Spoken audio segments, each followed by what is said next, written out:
à mon aide. Seigneur, viens à mon secours. Gloire au Père, au Fils, au Saint-Esprit, maintenant et toujours. Dans les siècles des siècles. Amen. Alléluia. Viens, Esprit Saint, Illumine nos cœurs, remplis-nous de ta paix, en nous murmure Abba. Tu es notre vie, ô Dieu, toi notre joie, feu de tendresse. Viens, Esprit Saint, illumine nos cœurs, remplis-nous de ta paix, en nous murmure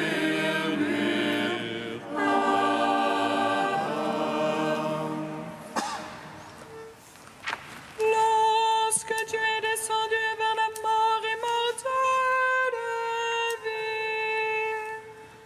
L'enfer fut renversé par la splendeur de ta divinité, et lorsque tu ressuscitas les morts, qui gisaient au fond du tombeau, tous les anges dans les cieux se mirent à chanter. Gloire à toi, source de vie, ô Christ notre Dieu. Lorsque tu es descendu vers la mort immortelle, vie, l'enfer fut renversé par la splendeur de ta divinité, et lorsque tu ressuscitas les morts, qui gisaient au fond du tombeau, tous les anges dans les cieux se mirent à chanter. Gloire à toi, source de vie, ô Christ notre Dieu. Lorsque tu es descendu vers la mort immortelle, vie, l'enfer fut renversé par la splendeur de ta divinité, et lorsque tu ressuscitas les morts, qui gisaient au fond du tombeau, tous les anges dans les cieux se mirent à chanter. Gloire à toi, source de vie, ô Christ notre Dieu. Psaume 118, strophe 22. Que vive mon âme à te louer, que j'exulte en ta parole. Que vive mon âme à te louer, que j'exulte en ta parole. Que mon cri soit proche de ta face. Par ta parole, fais-moi comprendre. Que ma prière arrive devant ta face. Par ta promesse, délivre-moi. Que mes lèvres publient ta louange. Car tu m'apprends tes volontés. Que ma langue redise ta promesse. Car tous tes ordres sont justice. Que ta main me soit en aide. j'ai choisi tes préceptes. J'ai désir de ton salut, Seigneur. Ta loi fait mes délices. Que vive mon âme à te louer. Tes jugements me soient en aide. Je m'égare, brebis perdue. Viens chercher ton serviteur. Non, je n'ai pas oublié tes commandements. Ton salut selon ta promesse. Gloire au Père, au Fils, au Saint-Esprit. Pour les siècles des siècles. Amen. Que vive mon âme à te louer, que j'exulte en ta parole. Psaume 10. Que votre cœur ne se trouble pas. Je vous donne ma paix. Que votre cœur ne se trouble pas. Je vous donne ma paix. Mon Dieu, j'ai mon abri. Le Seigneur est mon roc, mon rempart. Comment dites-vous à mon âme? Fuis à ta montagne, petit oiseau.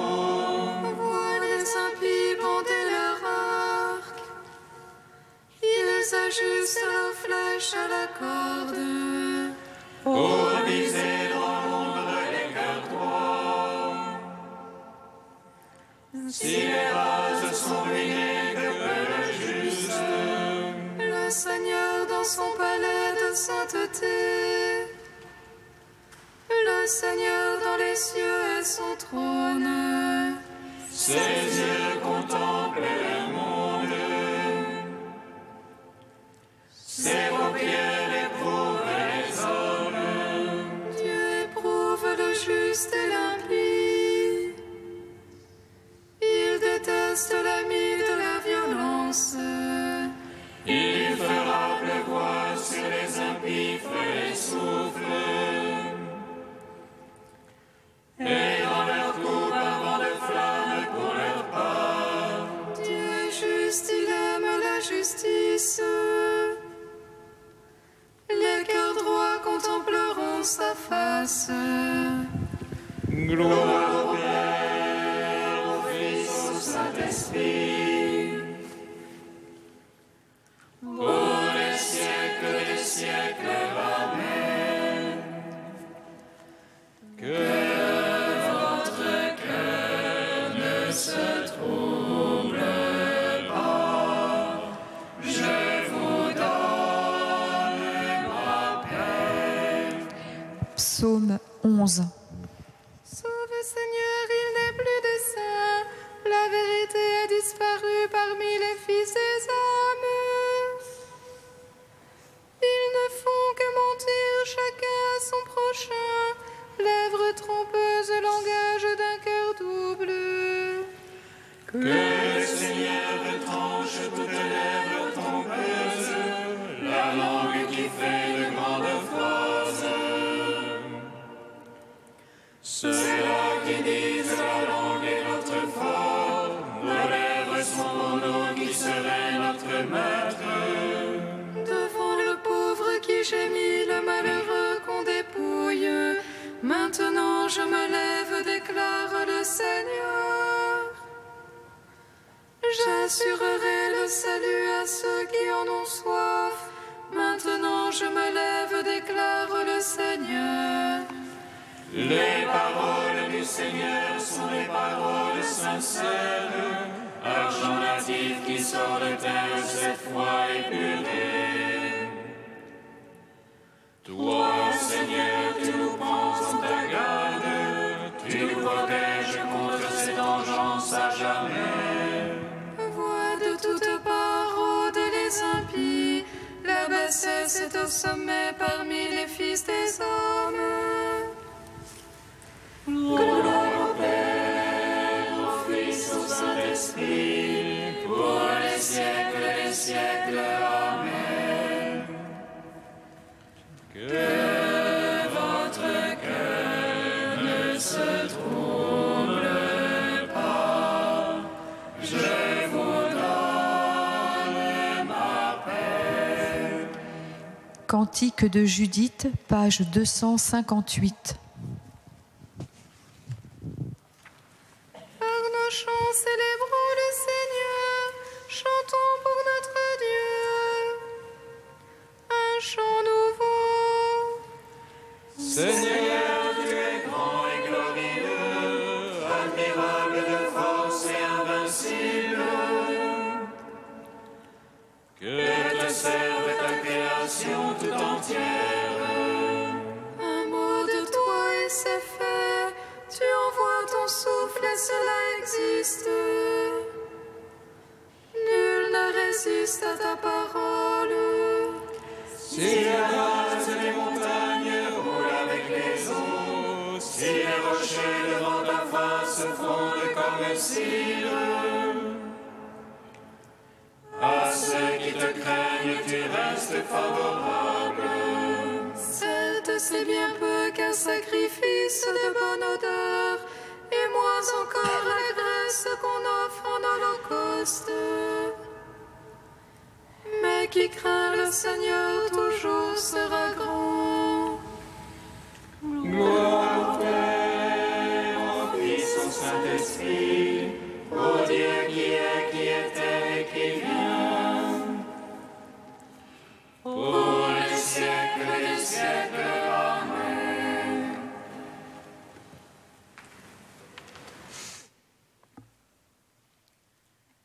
Du cardinal Journet, l'espérance de la vie éternelle.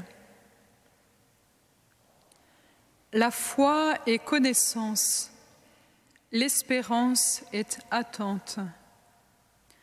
Les profondeurs de Dieu que la foi fait connaître, l'espérance va désirer les joindre. Et Dieu, qui est au principe de la foi comme lumière, est au principe de l'espérance comme secours. Il est dit au chapitre 15 de la Genèse, « La parole de Dieu fut adressée à Abraham dans une vision. Ne crains pas, Abraham, je suis ton protecteur et ta récompense trop grande. » Dans ce texte immense, les théologiens aiment à reconnaître le principe et le terme ou objet de notre espérance. L'objet, le terme de l'espérance théologale, pure folie, c'est l'entrée en Dieu même et sa gloire. Père, ce que tu m'as donné, je veux que là où je suis, il soit aussi avec moi, pour qu'il contemple la gloire que tu m'as donnée. Le principe de l'espérance théologale, c'est Dieu dont la toute-puissance se fait incompréhensiblement secourable. Ne crains pas, Jacob, pauvre larve, Israël chétif vermisseau. Moi, je viens à ton secours, oracle du Seigneur. L'espérance nous fait adhérer à Dieu comme principe de désir de cette bonté qu'il nous a réservée, mais qui n'est pas encore possédée. Et c'est ici l'infirmité, si l'on ose dire, de cette sublime vertu qu'est l'espérance. Ce qu'on attend, on ne l'a pas.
La gloire du Seigneur va se révéler et tout homme verra le salut de notre Dieu.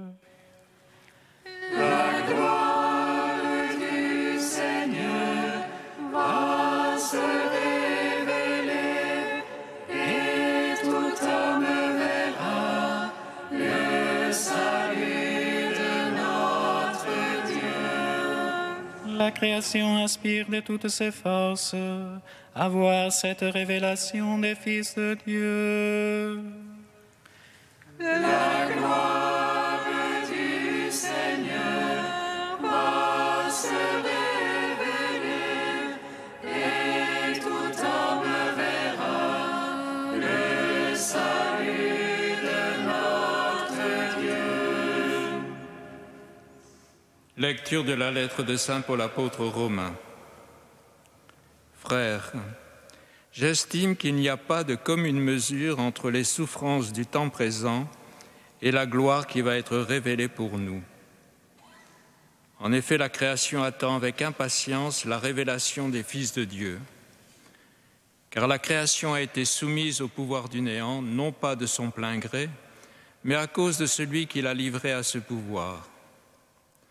Pourtant, elle a gardé l'espérance d'être, elle aussi, libérée de l'esclavage de la dégradation pour connaître la liberté de la gloire donnée aux enfants de Dieu.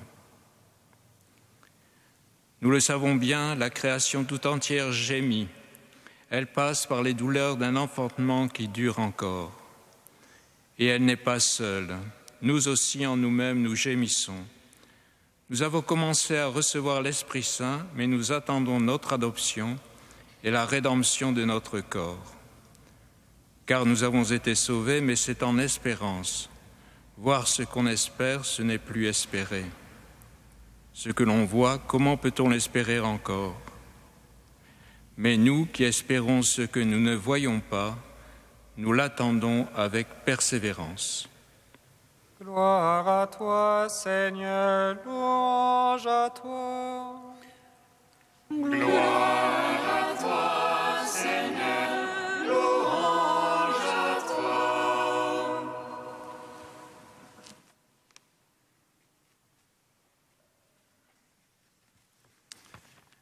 Deux thèmes me semblent traverser tout le texte que nous venons d'entendre.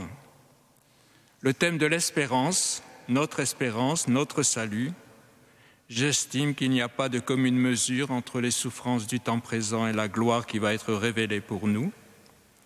Et le thème de la solidarité qui existe entre l'homme et toute la création. La création attend avec impatience la révélation des fils de Dieu. La création a partie liée avec l'homme. Il y a la communauté de destin, comme si la création avait elle aussi l'espoir de ressusciter. D'une certaine manière, Dieu a placé l'homme et la création dans l'espérance, espérance de l'unité invisible du Créateur et de la créature. Mais arrêtons-nous simplement pour aujourd'hui sur la première phrase du texte. Il n'y a pas de commune mesure entre les souffrances du temps présent et la gloire qui va être révélée pour nous. Cette phrase de nos jours peut présenter un aspect insupportable. Il y a quelque chose qui peut paraître monstrueux dans la façon de considérer les choses humaines. D'une part, en effet, une lecture hâtive peut nous donner l'impression d'un discours de consolation, se référant à une harmonie située dans l'au-delà qui compenserait la souffrance d'ici-bas. Mais cette harmonie connaît un échec notoire dès qu'on a mal aux dents, à plus forte raison dès qu'on regarde sérieusement ce qui constitue l'histoire humaine, maladies, morts, famine, guerre, etc. D'autre part, cette même lecture hâtive peut nous entraîner à nous désintéresser complètement du monde où nous vivons, au profit d'un autre monde qui serait illusoire. C'est cette lecture qui a donné prise à ce discours révolté qui considère la religion comme l'opium du peuple. En fait, derrière chaque douleur, et à plus forte raison derrière les tourments que nous réserve la vie, on trouve les problèmes liés à notre finitude. Le vrai problème, c'est de savoir comment faut-il affronter les problèmes liés à notre finitude. On peut, me semble-t-il, distinguer deux attitudes. La croyance d'une part, la foi d'autre part. Deux attitudes foncièrement distinctes. La croyance apporte des réponses aux questions de l'homme, alors que la foi jamais. Par la croyance, l'homme espère trouver une solution, une réponse à ses propres questions, le mal, la souffrance, la haine, l'origine du monde ou de sa vie. L'homme vit en se donnant sans cesse des raisons de vivre, il se fabrique un système de croyances, il se passionne pour se répondre à lui-même. La foi est exactement inverse. La révélation n'est en rien pour nous donner des explications sur tel ou tel point, mais pour nous poser des questions sur l'homme et sur chacun de nous.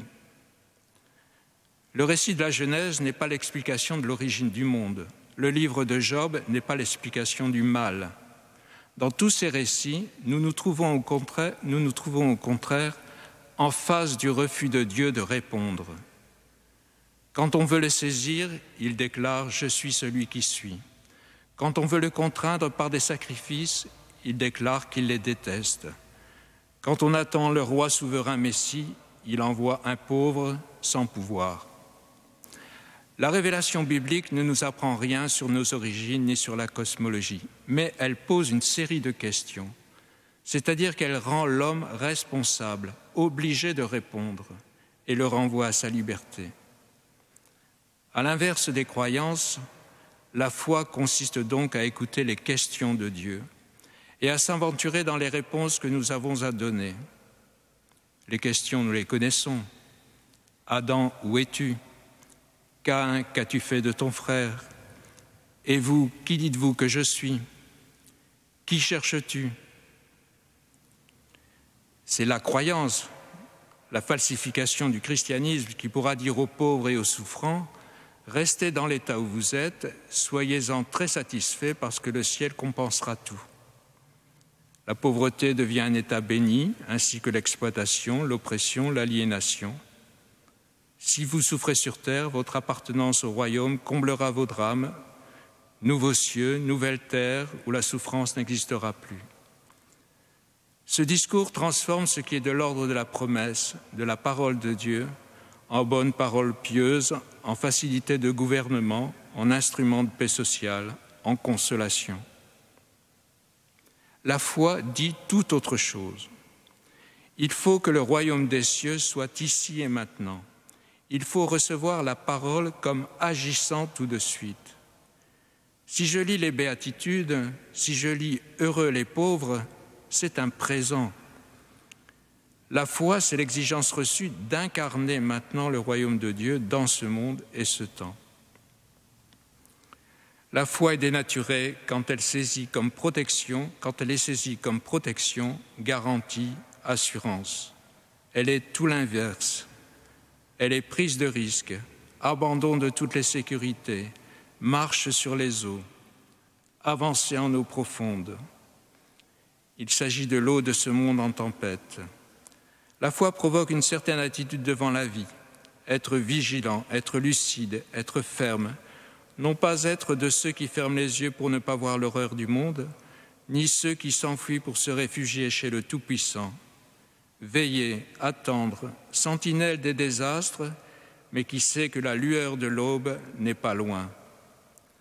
Si nous vivons la foi, et la foi dans ce Jésus, le Messie d'Israël, il suffit de savoir que puisqu'il est là, les périls, fussent-ils effectivement mortels, c'est la volonté de l'amour de Dieu qui s'accomplit et s'accomplira de toute façon, et que nous avons à faire notre possible, et que rien de ce qui se produira n'aura lieu sans la présence du Père. On y croit, on y va.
Seigneur, nous te prions. Seigneur, nous te prions. Pour tous ceux qui te sont consacrés, afin qu'avec ta grâce ils soient fidèles à leurs engagements, Seigneur, nous te prions. Seigneur, nous te prions. Pour la paix, afin que les hommes de tout pays, et spécialement de Syrie, délivrés de leurs angoisses, puissent te servir, Seigneur, nous te prions. Seigneur, nous te prions. Pour les personnes âgées, confrontées à la solitude ou aux infirmités, afin qu'elles soient réconfortées par notre amour fraternel, Seigneur, nous te prions.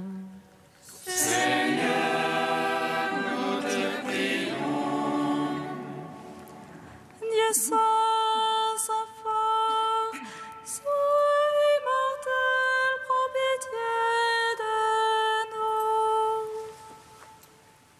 nous. Dieu saint, saint fort, saint immortel, prends pitié de nous. Dieu saint, saint fort, saint immortel, prends pitié de nous. Gloire au Père et au Fils et au Saint-Esprit, maintenant et toujours et dans les siècles des siècles. Amen.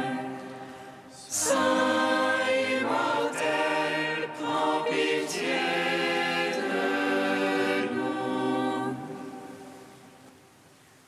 Dieu saint, saint fort, saint immortel, prends pitié de nous. Unis dans un même esprit, nous pouvons dire avec confiance la prière que nous avons reçue du Sauveur. Notre Père qui es aux cieux, que ton nom soit sanctifié, que ton règne vienne, que ta volonté soit faite sur la terre comme au ciel.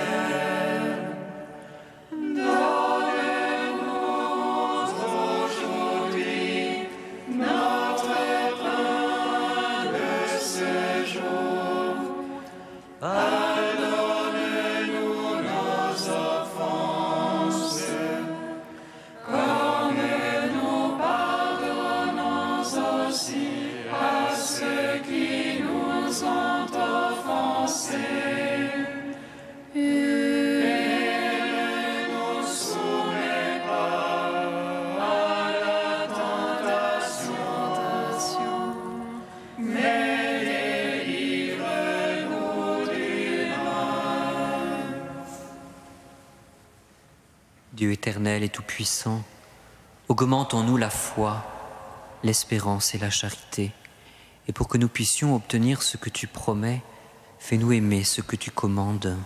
Par Jésus-Christ, ton Fils unique, notre Seigneur et notre Dieu, qui vit et règne avec toi dans l'unité de l'Esprit Saint, un seul Dieu, pour les siècles des siècles. Amen. Bénissons le Seigneur. Nous rendons grâce à Dieu. Amen.